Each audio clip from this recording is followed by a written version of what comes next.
everyone. Welcome to our inaugural episode of West Talks. You'll be seeing a lot more of my face here on the National Store Network, and we'll have a nice format. Some days, interviews, other days, just cool things, more lighthearted things, but we will always tell it like it is and, just tell the truth.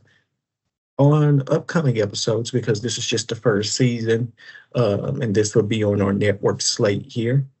And I do want to say that on other episodes, I'll have some of our other journalists from across the country be on the show. And I might even have some be the guest hosts when I'm not here and I take off. But just for the most part, we're going to have a good time with this. And I just can't wait to see what we do. And it's going to be a nice format. We'll have 2 episodes drop here for this week related to this. Now, if you don't know, we have a platform where you can get all of this from the show exclusively on myshine.xyz, the Shine platform, powered by the Store Network. So I just wanted to make that very clear to you. And it is a platform that I do own, and I do enjoy working on products and making it even better. And I can't wait to get that to even more people, not only with this show, but with more things to come. A lot of content. We have other journalists in different parts of the United States, and I just can't wait to do more. But today's first episode, we are talking a lot about things that are happening right now. And I can tell you it's a lot happening, and I know that a lot of people are a little discouraged and a bit concerned. I just got done doing the recording for a story that we're working on that will be coming out really, really soon. And that will be the gas prices story. And it's likely that one will come out before this episode airs. So you might see that before you see this episode airing. But I know a lot of people are upset about the gas prices and how they're impacting things. And that's a worldwide conflict that we have going on with that. But of course, all of this because of the Israel conflict as well. Now, many of us will say, oh, it's not a, conflict. And I've heard many different perspectives related to what's going on with the Iran, Israel, United States conflict. But, guys, it is impacting our economy.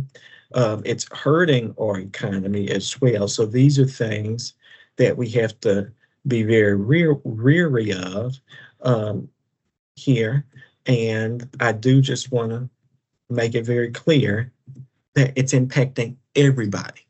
Okay, no matter what you like, doesn't matter about the politics of it all to me. It's something, if you are human, or if you are a moral human, I should say, that you should really be paying attention to what happens with that, because it's impacting our lives. It's impacting our lives. I didn't do any interviews. We've done interviews recently, but with the gas prices story, it was more of reporting and data that we use for that story. So we're using the data. But I've seen many interviews, and I do believe my colleague in Alabama, I do believe he went and did some interviews in Alabama related to the gas and how it's impacting them.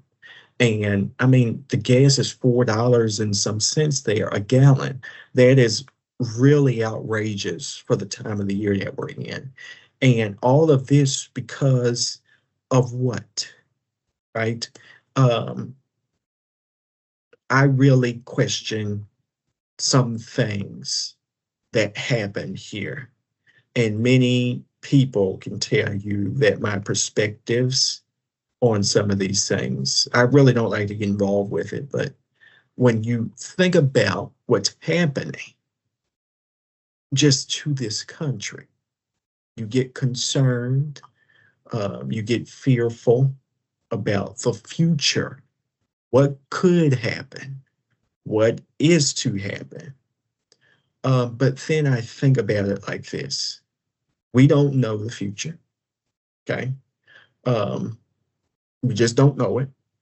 And either we prepare ourselves for anything, because again, guys, anything is possible. I keep telling people that all the time, that anything at this point is possible right now. And we have to prepare ourselves that anything is possible. Okay. And I'm telling you, this is our lead story today. Here we are, just starting the episode off with this. This is something that is very impacting our communities, and it's something that should be discussed about. One of my other colleagues on our platform just put out a hit piece about the ceasefire as I'm recording this, and we'll see if that holds because it just was something that came out recently last night. Now, in the past 24 to 72 hours, the 7th of April, 2026. So, again, if you're seeing this later, this is just for historical purposes, that the 7th of April, 2026, there was a deadline in place by the US government on Iran, and it was many vague threats about possibly blowing up Iran. I mean, blowing them to smithereens. And there were even interviews that came out about some other things related to it as well. Okay. So we just have to really be concerned. Again, what we know, I'm not going to speculate on any of this stuff because I don't know. I'm not fair. But what's confirmed is there is a conflict ongoing. What we know is it's impacting the United States citizens. It's impacting us. That's what we know. Um, we also know that people are getting rich off of this war. So we have to be really careful with these things. And I'm concerned. That's just how I stand with it. And I do think that many of us are concerned as well about what's happening with that.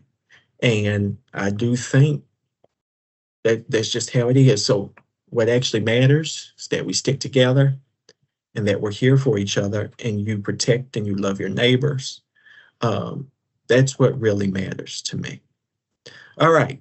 So, moving away from the doom and gloom, again, we know the oil is being impacted. We also know gas prices are happening as well. We know these things currently. We know they're happening, right? But I do think that we're all going to be okay. If you want more about the gas prices, you can go and you can see that gas prices story that we have done, and it's on our platform as well. And you can watch it, you can comment on it, you can give your feedback for sure. And that's pretty much what we're looking at for that. All right, we're going to take a quick ad break here.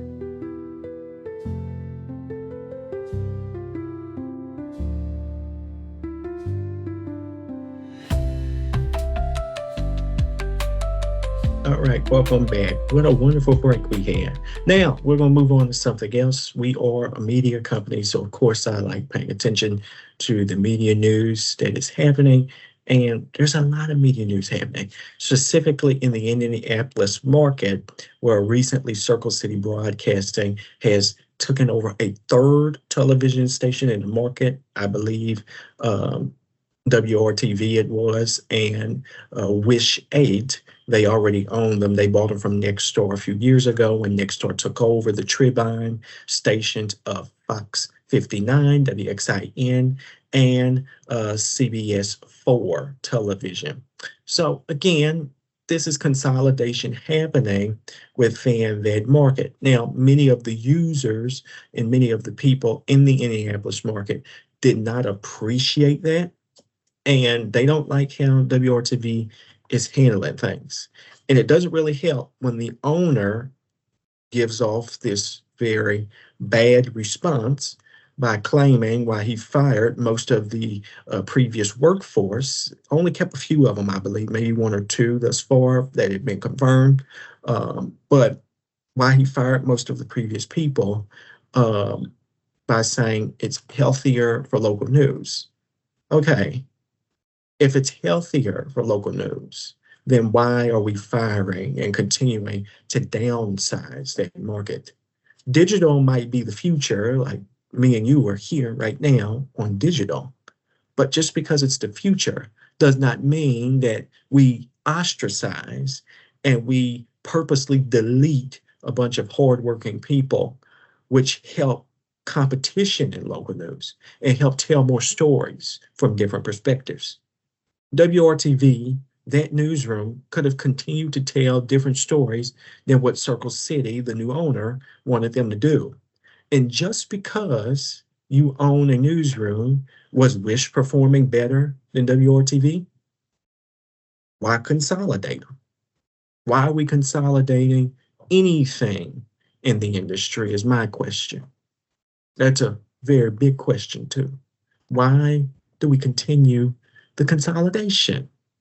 There's no point for all of that, guys. We don't need to do the consolidation stuff. We want to continue with the independent outlets, which is why you see us here talking. And we're just talking about random topics, and we're doing it from a nice point of view. But those statements fall flat, Mr. McCoy. I can tell you right now that I don't believe you believe in what local and community first journalism is. Because if you did, you would not have laid off many, almost 99% of the workforce from WRTV, with the previous owners being EW Scripps Company. You would not have laid off most of those reporters if you actually believe in local news. And it gets worse because, the people on Reddit are talking about it. And we found out that the space that they are doing the separate broadcasts of WRTV in is just a 360 small cramped bunch of video walls. Very creative. But that's not creative. It doesn't drive home journalism. Just standing in front of a bunch of walls, moving, stepping out of the way, doing it as cheaply as you possibly can, takes away from the statement that you gave when you wanted to acquire WRTV in the first place, which was to invest into local news, not to continue to deplete it. We did a story in December of 2025 about the depletion of local news, which I posted on my LinkedIn page and also is up on our platform under Planet Media Insights. We did that story because we foresaw, and as many other reporters have, independent as well as many industry analysts have seen, that we're moving constantly in this direction of just consolidation and losing more independent, vocal, and local outlets. And that's not the type of industry that I want to get my news from, where everything becomes one source. Everything is not verifiable like it used to be. Just my opinion, Walter Cronkite is not too happy from the grave. All right, moving on now. A lot of things happening here in Texas. They're getting closer and closer on finishing up the Universal Kids Resort. I saw some pictures of it. Frisco is going to be making a lot of money, I guarantee you, on that new resort. We're going to put some pictures up here of it now, and you can see what we're looking at. Beautiful resort. It's very beautiful. Many of the pictures that we're looking at here, you know, they're very colorful, and I do think they match well with what the original the original vision was here with the new Universal Resort, because I saw many of the pictures related to this. And the new Universal Resort is supposed to open this fall, but it is also one of the only Universal Resorts that is specifically made for children. There are multiple themed lands, which we can talk about here. Let's do it. You have a Shrek Swamp Land, and then connected to the Shrek universe, you also have Puss in Boots. They also have Jurassic World in there as well. The Trolls, which I do believe, and I have little family members. I'm sure they'd love this place. The Curiosity Place, SpongeBob, Bikini Bottom, And then one of my all-time favorites when I was growing up through the 2000s and the 2010s is Dominions. This is also one of the first major theme park names to be in the Dallas-Fort Worth area. Of course, we have Six Flags, but when I think about theme parks and resorts, most of these, or when you hear the name Universal, you think instantly Orlando or Hollywood. Same as if I were to say Disney, you'd think Orlando or Hollywood. So again, it's really cool that here in Texas and North Texas, we are starting to move into the direction to have even more themed parks in this area for sure, which is very awesome. Very, very awesome. And I love it. I just wanted to talk about the theme parks right quick. And there is something else that we could be looking at for sure. There was some murmurings going around that Six Flags is continuing their remodel. But as you don't know, or if you don't know, they are continuing. They tore down a ride, I believe, the other week. We can verify it, but I do believe they tore down a ride. And I'm doing this all one take on my end. So I'm trying to remember. I don't recall, but we can check it. But they just recently tore down a very historic park. I used to have season tickets there, so I would go every year quite often. But again, they'll be building in some new rides. The remodel is beautiful. I was there when they first started the remodel during the pandemic about 2022 when they got the new CEO. And I also think that's the time that the Cedar Fair Six Flags merger closed as well. But they've been doing an awesome job on the OG Six Flags Park here in Arlington, Texas. Beautiful new things, very open when you walk first in, and they are continuing to revitalize with newer rides coming soon. I think that stuff's awesome. I think it's very, very brilliant. Very, very brilliant, guys. All right. One thing that I do want to briefly do before we go to a break again is I do want to say thank you, everyone who likes these type of things. I love getting on here and talking, and I'm so glad that we're able to do a show, brand new show right here, and we can do it anytime we want. So that means you'll be seeing a lot of episodes where Wes talks on it, and it would be really awesome. And hopefully we can get more people on, and hopefully they like my style of doing things. I'm just doing it in a cool, laid back type of way. Some things, some things we'll talk about with clarity here, and we'll just tell you the truth and how it is. So I like that very much. All right, let's take a quick break.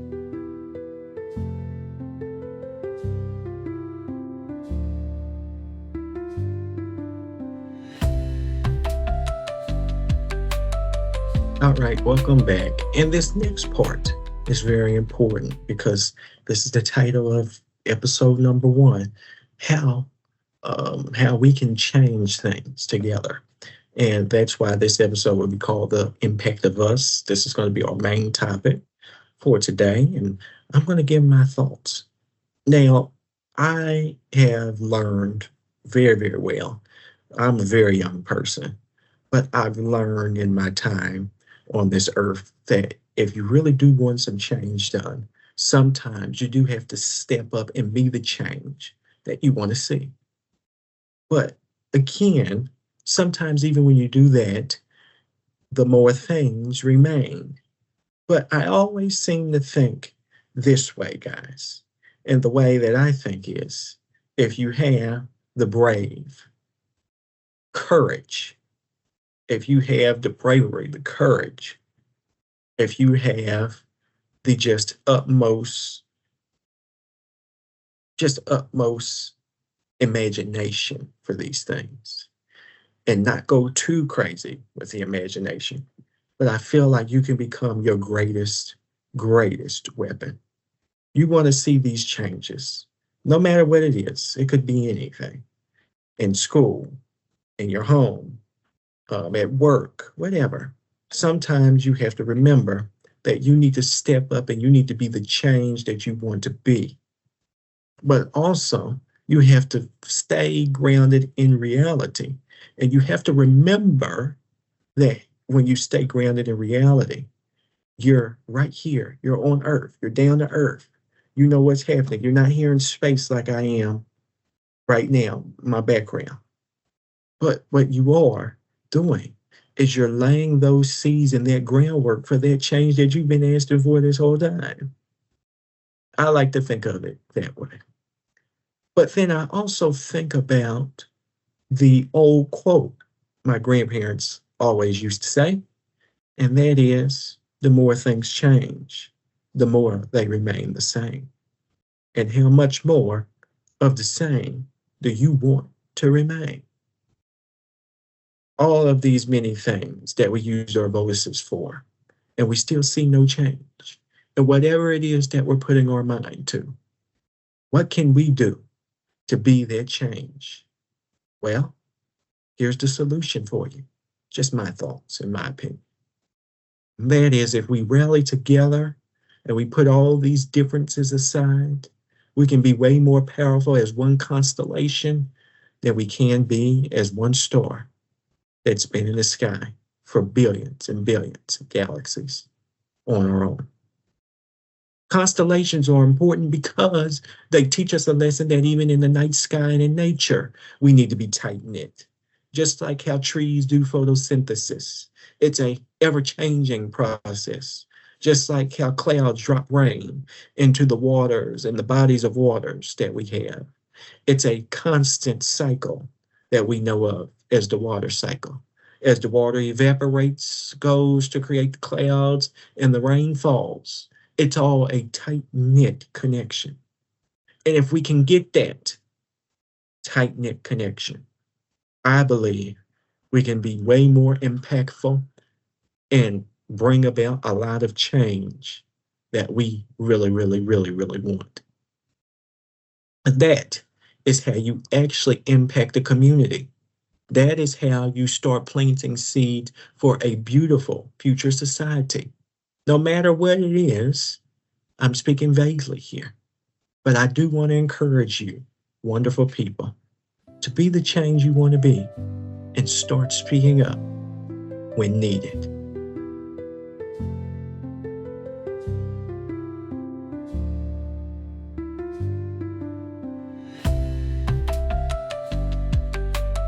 All right, welcome back, everyone. Let me tell you this. Uh, I'm very happy that we're all here, but welcome back. So let's talk about what we're working on here next. And our next topic for today is why we think culture is very important. And let me tell you, in society and in different areas, we all have different culture, but we've turned it into a weapon against those own cultures. Is assimilation that good? Let me tell you what I believe. I personally believe that we all have something deep within our specific cultures that goes beyond the political stigma and or the societal standards of a time period. It has culture. And when we lose culture, we lose something bigger, which is what is kind of happening now. Culture is language, traditions, beliefs, as well as how people understand the world differently. We connect each other via culture. We also have different knowledge across different generations as culture transforms and changes through many different generations. So remember this, culture is memory in motion. We might not always remember things, especially as we get older, but remember that culture is memory in motion. Identity and stability is also culture. And this is why it's important to our history, because civilization survived through shared identity. For example, let's just talk about ancient Egypt. Many people forget that Egypt is in Africa because of its distinct culture. It maintained its community through culture. And this knowledge of preservation is why we have major professions like archaeologists, because it's their job to interpret this previous culture and see how things were different in those time periods than what we have as current social stigmas. Oral traditions, texts, even the art, and even how people were taught in early culture, I believe is very important. Many discoveries survive because culture carried them forward and not backwards. And because of culture, it drives many of the things that we know today as technological innovations and influence. You think of the 2000s or the 80s when the personal computer came out, in the 2000s when the smartphone took off. It influenced innovation and influenced culture, architecture, music, science, the different things that we know and love that we call social standards were influenced by these many different things. Community belonging is what culture also does for us. Many people ask, who are we? Specifically, young kids. And if they're getting fed just the social story of who they are, they won't really go on their own self discovery journey to figure out what their own belonging is. Without it, we create more fragmentation in our societal communities. I want to build communities, okay? We don't want to destroy them. And when you destroy communities and culture, you lose a lot of things. Examples in history show us colonization. When the Europeans came over from Europe and colonized the Americas, and how the native and indigenous cultures to America were erased or suppressed, many of their languages lost, traditions banned and or replaced. And that led to forced assimilation. But before the forced assimilation happened, it was war and conflict, which are things that we still use today as mankind as devices to get whatever we want, to erase people. Artifacts lost, cultural sites destroyed. And the forced assimilation led to governments forcing groups to abandon identity and assimilate into whatever identity they chose for the time. And that led to language bans, and what made people feel their belonging disappeared virtually overnight, along with the sicknesses, since those specific cultures were not used to whatever diseases that were being carried from overseas. And these are always going to be issues. We don't want misunderstandings by labeling cultures primitive or less advanced, ignoring their knowledge systems. We don't want to continue to expand power and control by erasing identities to dominate populations. And we don't want to just do it just because we want their land and we want to be greedy and, just take their culture away from them. And we don't want to have the fear that just because they're different, that is suppressing what isn't familiar. We love why culture is important. And we do want to know, and we do want to hit a day where society understands different cultures in many ways.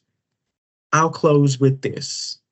When a culture disappears, we don't just lose traditions, we lose perspectives, solutions, stories around the world that we may never get back. Progress should never come at the cost of erasing who we are. All right. That was something that I really wanted to talk about on today's episode. And now we'll move on to another big thing here. And I think this is very important.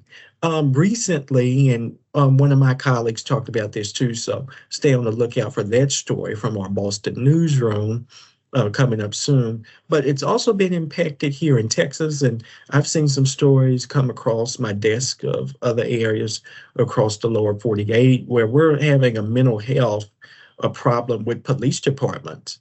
Now, I do not like the handling of those situations personally, and it's a whole conversation we've had before.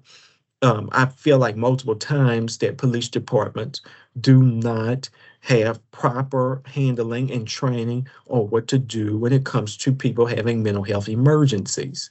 Now, for example, here in the Fort Worth area, there was a story about 3 weeks ago where a young man was having a mental health crisis. He was Latino. He was hanging off. He wanted to kill himself, so he was clearly suicidal. He was hanging um, off the bridge, but the police felt, and he was cutting himself, I believe, with a bottle. But the police felt as though that um, They felt as though that he was a danger from a little piece of glass charging at him.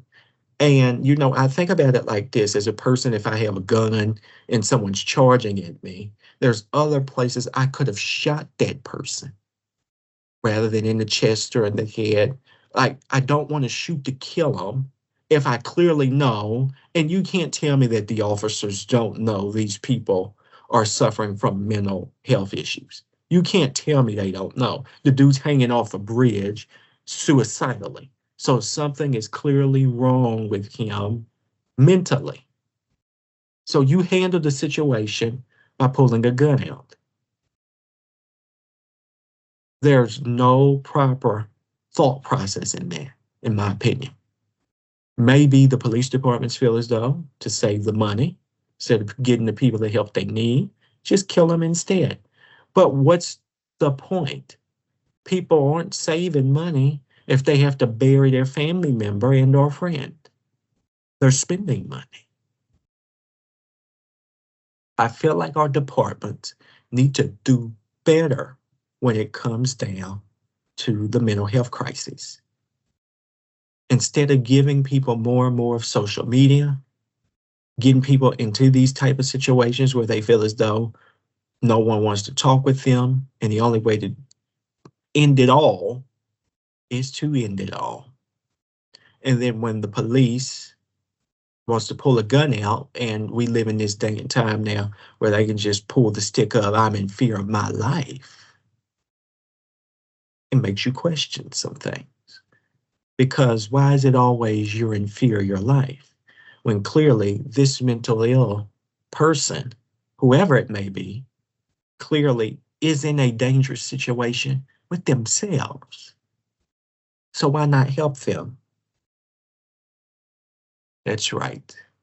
Because the training is not in line with what they so-called spelled out in terms of values.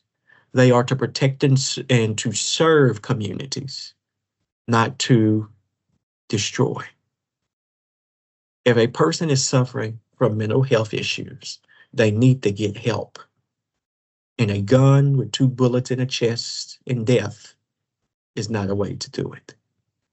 So again, as I said, if you were really in fear of your life and they were charging at you, a smart person would have shot whoever the perpetrator is. And I'm not making the mentally ill person out to be some type of criminal, because he wasn't. He clearly, it was his welfare that was concerned, and that's why the police got involved, because many people who were on the freeway were reporting this young man was hanging on.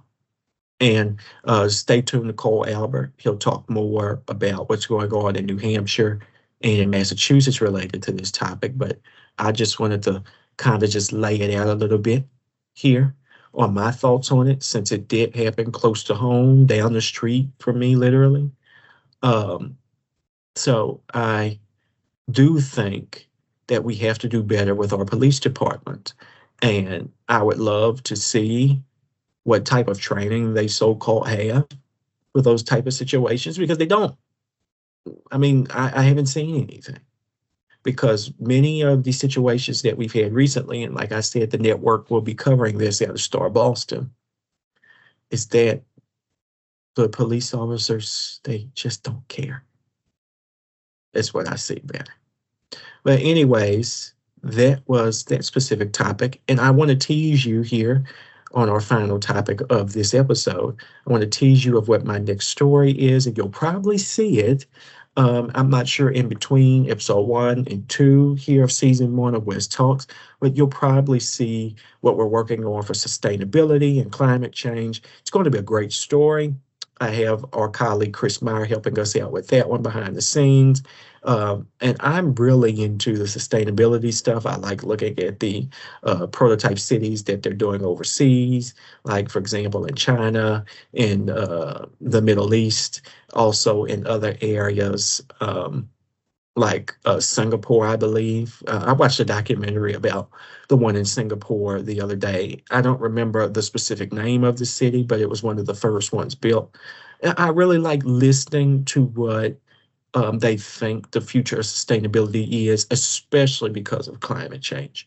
More greenery, floating cities, things like that. So those are things that I like looking into, but our story is going to mainly focus on climate change itself.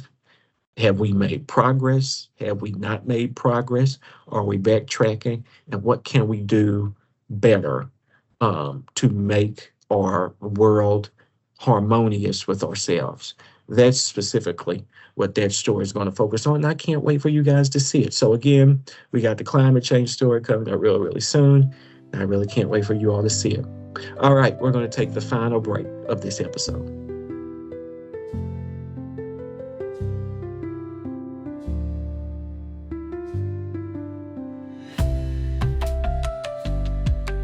All right, thank you for being here with me today.